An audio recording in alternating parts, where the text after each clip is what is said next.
허락하신 주의 날 우리에게 주시는 하나님의 말씀은 구약에 있는 창세기 35장 1절부터 7절의 말씀입니다.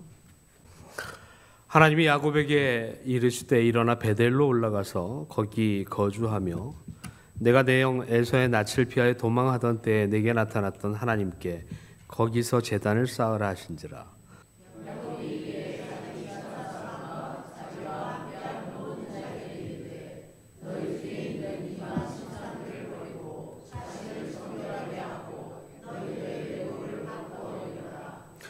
우리가 일어나 베델로 올라가자. 내 환난 날에 내게 응답하시며 내가 가는 길에서 나와 함께 하신 하나님께 내가 거기서 제단을 쌓으려 하노라 하매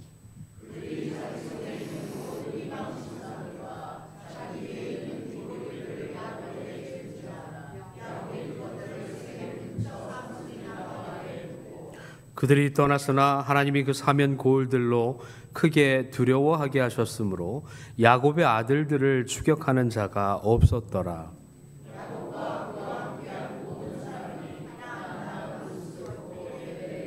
함께 읽습니다. 그가 거기서 제단을 쌓고 그것을 엘베델이라 불렀으니 이는 그의 형의 낯을 피할 때 하나님이 거기서 그에게 나타나셨음이더라. 아멘. 지적하는 이야기인데요. 이왕에 칠 박수면 좀 화끈하게, 정말 찬양대가 기뻐할 만큼 매 주일 저렇게 찬양으로 봉사하는 게 참 귀한 헌신입니다. 그래서 그런 찬양이 하나님 앞에 더 풍성하게 드려질 수 있도록 자꾸 박수해 주시면 찬양대 쓰고 싶은 사람이 더 늘어날 줄로 믿습니다. 별로 보지 않아도 되는데 성회 끝나고 이렇게 다시 뵙습니다. 좋은 일로 보게 되면 좋을 텐데 어쨌거나 목사님 예고 없는 그런 일로 인해서 다시 제가 오늘 강단에 서게 되었습니다. 여러분 성회 이후에 다시 뵙게 됐는데 그간 평안하시죠? 네. 평안하시죠? 네. 평안하시죠? 네. 정말입니까?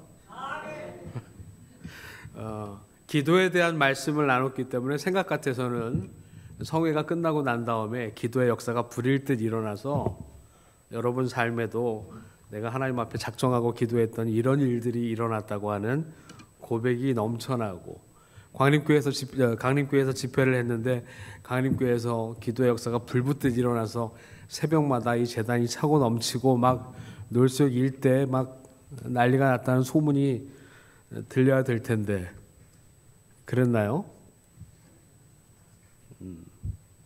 정작 성회 끝나고 은혜 받았다고 했는데 애쓰시고 수고한 담임 목사님은 예고 없이 갑자기 응급 상황을 겪고 계시고 회복 중이고, 저도 개인적으로 다른 말씀 안 드리지만 주변에 오히려 성회 기간을 통해서 은혜를 받았는데 주변에 아픈 사람만 더 늘어났어요. 교회도.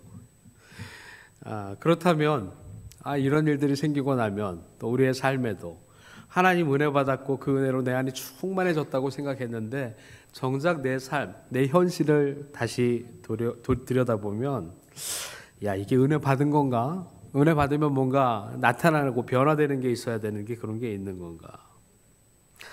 그러나 분명한 건 우리는 날마다 또 매일 은혜의 거룩한 인도하심에 성장을 이루고 있는 사람들임을 믿으시기를 바랍니다. 날마다 의롭게 됐다가 또 조그마한 시련에 넘어지기도 하고 또 주저앉기도 하고 오르락 내리락 해요. 그죠? 그런데 이 오르락 내리락 하지만 아무튼 조금씩 우리는 하나님의 거룩하심을 향해서 조금씩 어때요? 가까이 가는 사람들입니다. 그 사실을 먼저 확신하시고 믿으시기를 바랍니다. 틈만 나면 악한 사탄은 우리를 잡아 끌어내리려고 해요. 어디로? 과거로. 그 과거가 어떤 과거냐? 하나님 없이 살던 과거로 자꾸 끌어내리려고 합니다. 그런 의미에서 우리가 다시 한번 우리의 삶을, 우리의 믿음을 말씀 앞에 비춰보는 노력이 필요합니다. 그래서 거룩한 주의 날 하나님 전에 나와서 주의 말씀을 듣는 이유는 그 말씀을 듣고요. 그 말씀이 정말 강사님이 이번에 성회 때 계속 말씀하셨지만 혼의 기도나 주문처럼 말씀 자체가 우리한테 무슨 부적처럼 우리를 변화시키는 것이 아니라 그 말씀 앞에 나의 삶을, 나의 믿음을 비춰보는 겁니다. 그래서 과연 내가 어디에 있는가? 옛날에 어떻게 운전하고 다녔는지 잘 모르죠. 예전에 저도 캐나다 처음 왔을 때 기억하면 제가 어렴풋 20년이 돼가더라고요. 오래됐습니다. 어르신들, 우리 장로님들도 계시고 더 오래되신 분들이 있으시지만 제 기억으로 그때 지도 보고 다녔던 것 같거든요. 근데 그 이내 얼마 안 돼서 내비게이션 생기고 지금은 여러분도 아시는 것처럼 스마트폰만 꺼내면 운전하시는 분들은 안내를 받으실 수 있습니다. 근데 다 아시는 것처럼 이 내비게이션의 원리가 뭔지 아세요? 저희가 가지고 있는 이 스마트폰의 기능과 이 특별한 어떤 능력 때문에 여기에 지도가 보이고 길을 안내해 줄까요? 물론 이 안에 그걸 안내해 주는 그런 장치들이 있죠. 그런데 이 내비게이션이 작동하는 원리는 여기에 있는 게 아니고요. 어디에 있어요? 저 위에 있습니다. 저 위에 있는 보이지 않는 적게는 한두 개, 많게는 더 많은 수많은 인공위성이 있대요. 그래서 거기에서 무엇을 가르쳐 주냐면 이 그러니까 제가 있는 이 위치가 어디인지를 확인시켜 주는 겁니다. 그래서 내가 가야 할 목적지를 정하면 내가 있는 위치로부터 그곳으로 인도해 주는 원리입니다. 내 삶은 내가 가지고 있는 스마트폰처럼 내가 결정하고 내가 판단하고 내 뜻대로 사는 것 같지만 그러나 우리의 삶은 언제나 어디로부터? 저 위로부터 보이지 않는 하나님의 인도하심으로 살아가게 되는 줄로 믿습니다. 그런 의미에서 오늘 저희가 함께 이 야곱에 관한 말씀을 통해서 잠시 은혜를 나누고자 합니다. 야곱을 생각하면 여러 가지 많은 생각들을 하게 됩니다. 성경의 많은 인물들 가운데 훌륭한 분도 있고 아주 뛰어난 믿음으로 기억되는 분들도 있는데 저는 개인적으로 야곱을 참 좋아해요. 왜냐하면 솔직히 말씀드리면 야곱이 굉장히 사람 냄새가 나요. 야곱의 생애를 곰곰이 살펴보면 우리가 찬송가 가사에도 나오는 것처럼 야곱이 잠깨어 일어난 후 돌베개 세워서 하나님 앞에 은혜를 받았던 그런 이야기도 있지만 성경에 등장하는 인물 가운데 이거 제 개인적인 생각입니다만 요셉은 너무 반듯해요. 아니 사람이 어떻게 그럴 수가 있지? 모함을 당하고 감옥에 가고 심지어 자기 형제들에게 팔리기까지 했는데도 그가 늘 하나님과 동행하는 삶을 살았대요. 근데 야곱은 어때요? 하나님 은혜를 받고 분명히 산 건 맞는데 틈만 나면 이게 기가 막히거든요. 자기 형에게서 장자권을 빼앗습니다. 그리고 맞아 죽을 것 같으니까 도망을 가요. 삼촌네 집으로 피신 가서 재산도 늘립니다. 장가도 들었어요. 살만해졌는데 또 어떻게 내 걸 챙길까 머리를 씁니다. 그러니까 요셉이 사실은 훨씬 더 인간적으로 느껴집니다. 왜냐하면 저도 그렇거든요. 하나님 말씀과 은혜대로 사는 목사이지만 늘 고민합니다. 어떻게 하면 내가 생각한 대로 좀 이렇게 잘 되지 않을까? 이렇게 해야 좀 더 많은 분들이 물론 교회를 위하고 목회를 위한다고 말하지만 그러나 내가 하려고 할 때가 많다는 겁니다. 그렇기 때문에 어떤 의미로 보면 야곱이 우리에게 훨씬 더 가깝고 친근하게 느껴질 수도 있을 겁니다. 오늘 말씀 창세기 35장은 그 시작이 야곱에게 하나님께서 베델로 올라가라고 말씀하시는 것으로 시작합니다. 이 시점이 언제냐 하면요.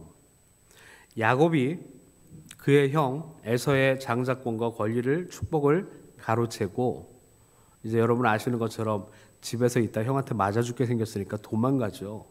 그리고 그가 광야에서 노숙하고 잠을 자다가 하늘로부터 자신에게 임재하는 놀라운 은혜의 경험, 하늘의 사다리를 꿈꾸고 나서 그곳을 베델, 히브리어로 베셀, 하나님의 집, 여기가 아무도 나를 돌봐줄 이유 없는 막막한 그런 인생의 광야길인 줄 알았는데 여기에도 하나님 계시구나. 내가 있는 이곳이 하나님의 집이구나라는 사실을 깨닫고 은혜를 받았던 그 기억의 장소가 베델입니다. 그리고 나서 그가 그 베델의 은혜로 아까 말씀드린 것처럼 하나님의 거룩한 사람으로 그때부터 살기 시작했느냐? 아니요. 여러분 아시는 것처럼 그 은혜를 받았음에도 그는 그때부터 여전히 자기 머리를 쓰고 자기 계획대로 자기의 삶을 살아가게 됩니다. 오늘 말씀의 시점은 언제냐면 그렇게 해서 삼촌 라반의 집에서 살다가 분가해서 돌아와요. 그리고 돌아와서 자기 인생의 가장 큰 숙제였던 형과의 그 분쟁을, 형과의 갈등을 해결하기 위해서 고민하다가 여러분이 잘 아시는 것처럼 야복강가에서 하나님의 사람과 씨름하고 그리고 마침내 야곱이 아니라 이제는 이스라엘이라 하는 축복된 이름을 받고 난 후 그리고 나서 그가 형과 더불어 함께하지 않고요. 세겜에 남아서 이제 새로운 정착을 시작하고 난 뒤의 일입니다. 저희가 다 이민자로 살고 있기 때문에 이 원래 거주하던 원주민들의 터세라고 할까요? 아마 살면서 경험해 보셨을 겁니다. 치사하죠. 지네가 먼저 살았다고 뭔가 조금 우위에 있는 것처럼. 야곱이 그랬어요. 세겜이라고 하는 곳에 정착해서 이제 자식들과 다 이제 좀 잘 살기만 하면 될 줄 알았는데 정말 눈에 넣어도 아프지 않은 딸 디나가 시내에 놀러 갔다가 입에 올리기도 힘든 어려운 일을 당하게 됩니다. 마음 아프죠. 힘듭니다. 그런데 그에게 있는 든든한 기둥 같은 아들들이 여동생이 당한 이 꼴을 보고 견딜 수가 없어요. 그래서 여동생의 복수를 하기로 마음먹습니다. 그리고 그곳 족장이었던 바로 하물과 그의 가족들을 계략으로 속여서 피해 보복을 하게 됩니다. 아버지 야곱 입장에서는 딸의 고통도 아프지만 아들들로 인해 생겨난 이 분쟁으로 인해서 앞으로 이 가족을 이끌고 있는 가장으로서 우리의 삶이 막막해진 거예요. 왜? 이제 주변 사람들이 다 자기들을 대적으로 타겟으로 삼았으니까 갑갑합니다. 형 에서와의 갈등도 풀었고 인생의 문제들이 풀린 줄 알았는데 지금 이 순간이 답답해지기 시작했습니다. 바로 그때 하나님의 말씀이 그에게 임한 거예요. 그에게 베델로 올라가서 거기에서 하나님 앞에 내가 형 에서를 피해 도망가던 때에 나타났던 하나님께 제단을 쌓으라고 말씀하십니다. 오랜 기억 속에 남아있던 곳 바로 베델. 베델이 상징하는 바가 무엇일까요? 하나님의 은혜이지만 그보다 먼저 그곳은 자신의 인생에 가장 어려웠고 힘들었던 순간이었다고 하는 것입니다. 오늘 말씀의 첫 번째 제가 드리고 싶은 건 신앙은 기억이에요. 그런데 그 기억의 중심에 어떤 기억이 있냐 하면 우리의 어려운 때를 잊지 않는 기억이 필요합니다. 목사님, 지금 살기 좋고 편안하고 다 만족스러운데 왜 자꾸 어려운 때 이야기를 하라고 하십니까? 어려운 때를 기억해야 할 이유가 있어요. 그 힘들고 어려웠던 때로 인한 고통과 고생을 생각하시라는 것이 아니라 내가 그 어려움과 고통 가운데 있을 때 나를 기억하라는 겁니다. 가장 마음이 낮아졌고 그 어떤 누구든 내게 손만 내밀면 정말 눈물이 날 것처럼 그렇게 간절했던 그때를 기억하라고 하는 겁니다. 사랑하는 여러분, 여러분 삶과 저의 삶에 그런 어려웠던 그때 바로 하나님 앞에 나의 모든 걸 낮추고 정말 하나님 아니면 살 수 없다고 하나님을 의지할 수밖에 없었던 그 간절함이 있던 그때를 기억하는 은혜가 함께 하시기를 간절히 바랍니다. 이스라엘 백성은 굉장히 스트레스가 많은 민족이에요. 우리 한민족도 역사를 통해서 수도 없는 침략을 받았지만 이스라엘 백성처럼 불운한 역사를 가진 민족이 어디 있습니까?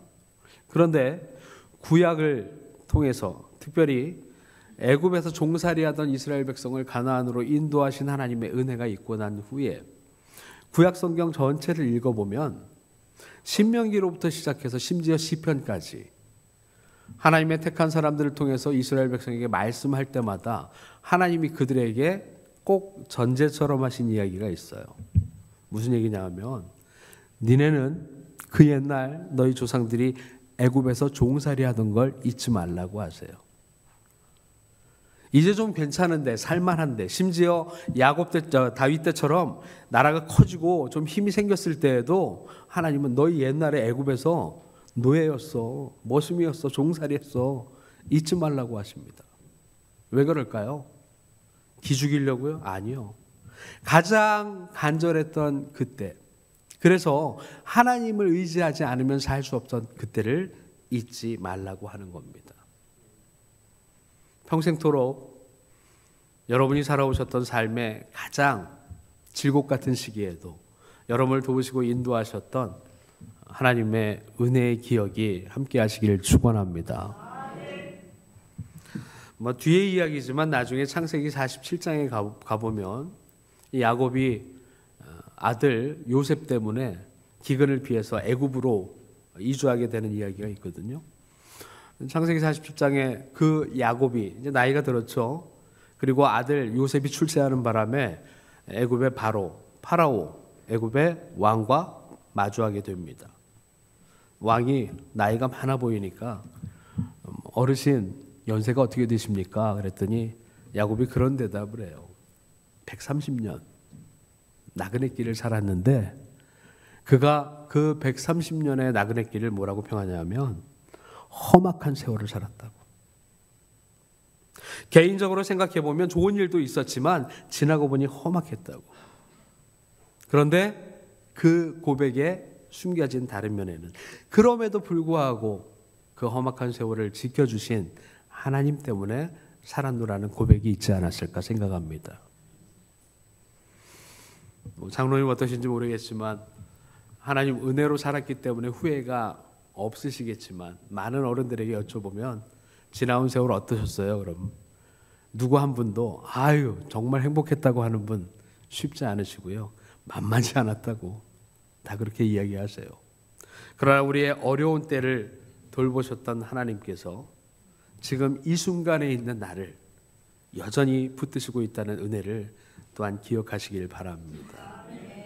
오늘 말씀의 또 하나는 결국 이 어려운 때를 통해서 우리가 기억할 수 있는 또 한 가지는 바로 하나님을 만났던 그때를 기억하라는 거예요. 하나님이 나의 삶에 강권적으로 역사하셨던 바로 그때를 잊지 말라고 하는 겁니다. 사실은 이 야곱이 처음 베델의 경험이 있고 그 베델에서 하나님과 만났을 때 꿈에 하나님의 사다리를 통해서 은혜를 베푸셨을 때 그가 하나님 앞에 고백한 이야기가 있어요.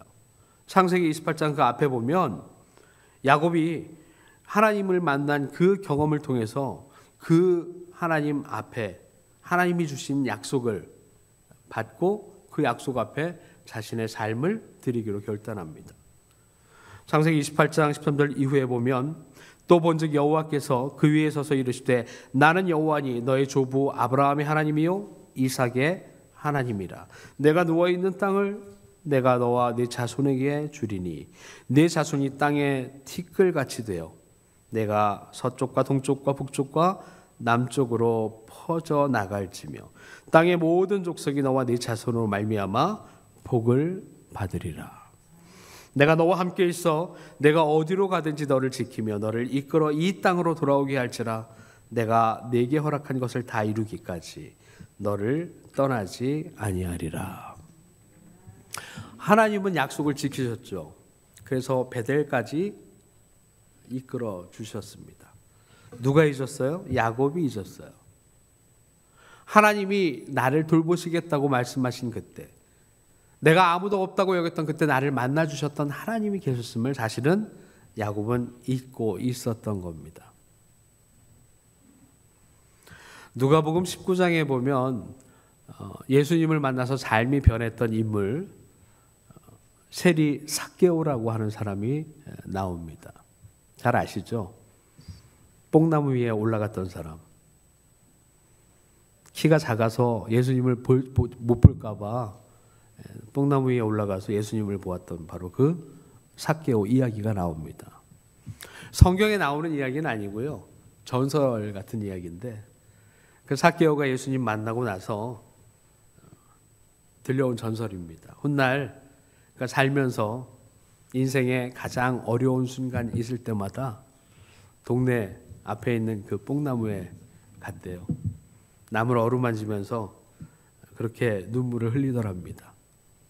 아내가 저녁마다 몰래 남편이 나가니까 저 남자가 누가 좋은 사람이 생겼나 하고 쫓아나갔더니 그 뽕나무를 어루만지면서 주님을 만났던 은혜를 기억하고 눈물을 흘리더라는 거예요.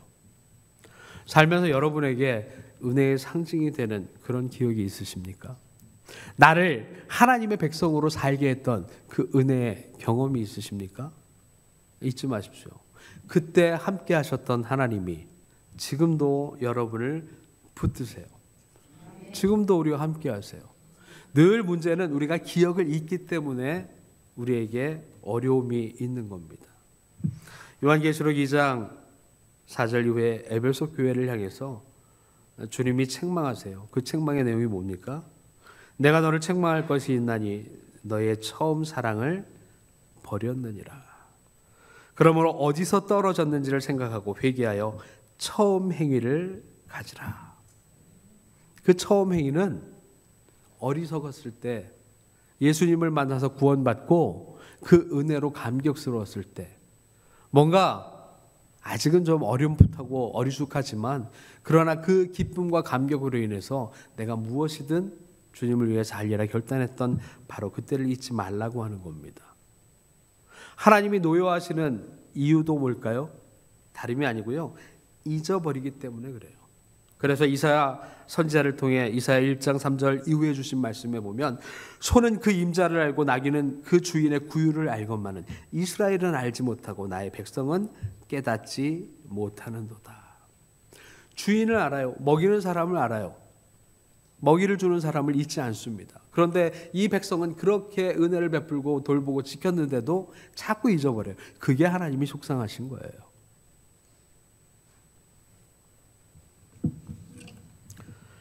기억에 관한 은혜를 기억하는 일에 대해서 참고로 하나 더 말씀드리면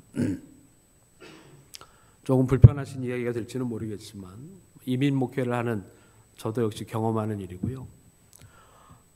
교회에서 좋은 일꾼으로 잘 성장시켜서 잘 쓰려고 훈련시키고 기도하고 잘 살폈는데 애들이 생기잖아요. 조금 애들이 크니까 실적 목사님 애들이 좀 좋은 환경, 좋은 신앙 교육을 좀 받을 수 있는 그런 게 고민이 된다고. 그러더니 마침 좋은 환경을 찾아서 떠나기도 합니다. 아마 여기 강림교회에서 그런 비슷한 경험이 있지 않았을까. 속상하죠. 마음 상합니다. 제가 그래서 늘 자주 하는 이야기인데 들어보셨을 거예요. 144대 3. 무슨 숫자인지 아세요? 맞추시면 상품을 드릴까 말까 했는데 144대 3. 무슨 경기 스코어가 아닙니다. 하루가 24시간인데 계산이 맞다면 6일. 그죠? 6일이면 144시간 맞아요, 사모님? 막 계산을 한 건데 6일 동안 자기 자녀들 앞에서 하나님의 백성된 모습으로 잘 못 살아요. 자기 하고 싶은 대로 또 부부가 심지어 싸우기도 하고 네가 잘났니 내가 못났니 하면서 또는 아이 앞에 야, 좀 말 좀 들어라 짜증도 내요. 그래 놓고 주일날 교회 와서 짧으면 2시간 길면 3시간 이 좋은 시스템에 맡겨서 얘가 변화되기를 기대한다는 거예요. 말이 돼요? 일주일 동안 하나님의 백성으로 살도록 그의 앞에 거룩하고 경건하고 신실한 부모의 삶을 살았다면 그것만으로도 아이가 우리 엄마 아빠가 믿었던 하나님, 우리 엄마 아빠가 믿었던 그 믿음, 그 가치를 깨닫게 될 겁니다. 일주일 내내 내 멋대로 살다가 주일날 교회 와서 3시간 맡겨놓고 얘가 좀 거룩한 그리스도인으로 자랄 수 있도록 교회가 책임지라는 거예요. 이게 말이 됩니까? 말이 안 되죠. 제가 그래서 늘 자주 저희 교회에서도 드리는 이야기인데요. 신앙은, 강사님도 이번에 그런 비슷한 이야기를 하셨는데, 기억인데 어떤 기억이냐면 보는 기억이에요. 아이가, 자녀들이 이 교회 예배당에 들어옵니다. 주일이 되면 머리가 하얗고 등은 좀 굽으셨고 누가 봐도 걸음도 더디시지만 그들이 보기에 나이든 장로님, 우리 교회 장로님, 머리가 하얗고 등도 굽으셨지만 신실하게 예배당에 나와서 기도하며 예배를 준비하는 장로님을 보아요. 그 아이들에게 교회 장로는 바로 그거예요. 목사님한테 시비하고 발목 잡는 장로님이 아니라 나이가 기억하는 장로님은, 그들이 생각하는, 그들의 머릿속에 남는 장로님은 교회 갈 때마다 할아버지, 나이가 많으시지만 예배당에서 경건하게 예배를 위해 기도하는 바로 그 모습이 장로님인 거예요. 그들이 기억하는 권사님은요, 우리 엄마, 또 우리 엄마 친구뻘 되는 주일만 되면 바쁘세요. 성가대도 하시고 친교도 준비하고 이리 뛰고 저리 뛰고 세상에 다른 일보다 이 귀한 일이 없는 것처럼 그렇게 헌신하신 모습, 그들이 기억하는 권사님이에요. 집사님, 성가대 마찬가지입니다.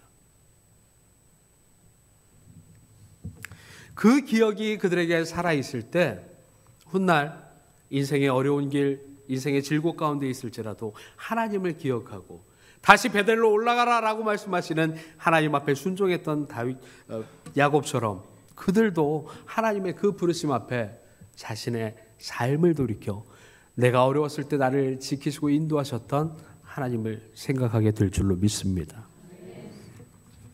오늘 말씀은 바로 그 베델에서 다시 한번 하나님을 만났던 야곱이 다른 거 없어요.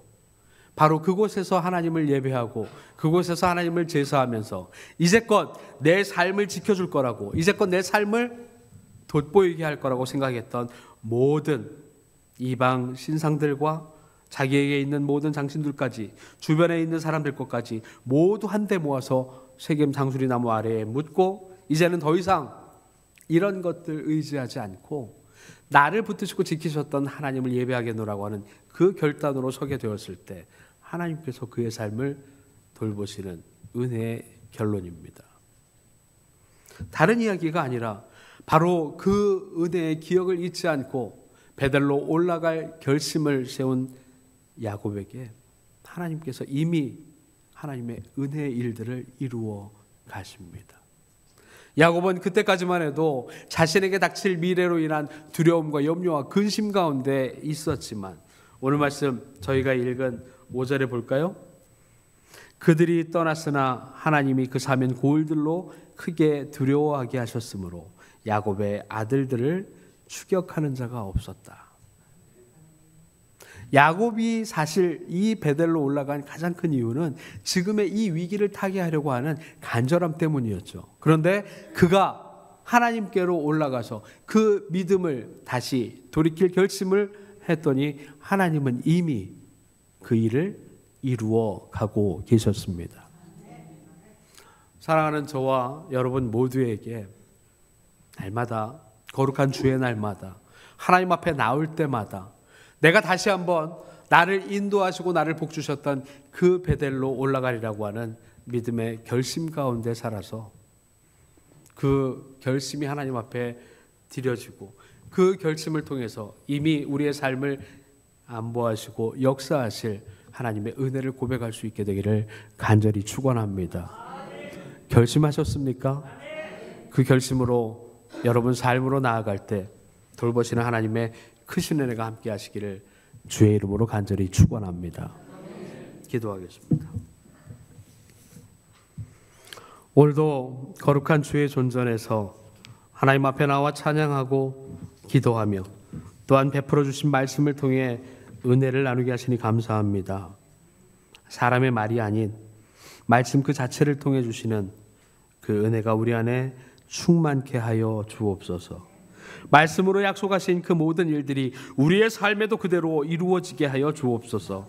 우리가 말씀을 의지하고 나아갈 때 우리를 붙드시고 인도하시는 하나님의 은혜를 증거할 수 있는 거룩한 주의 백성이 되게 하여 주옵소서.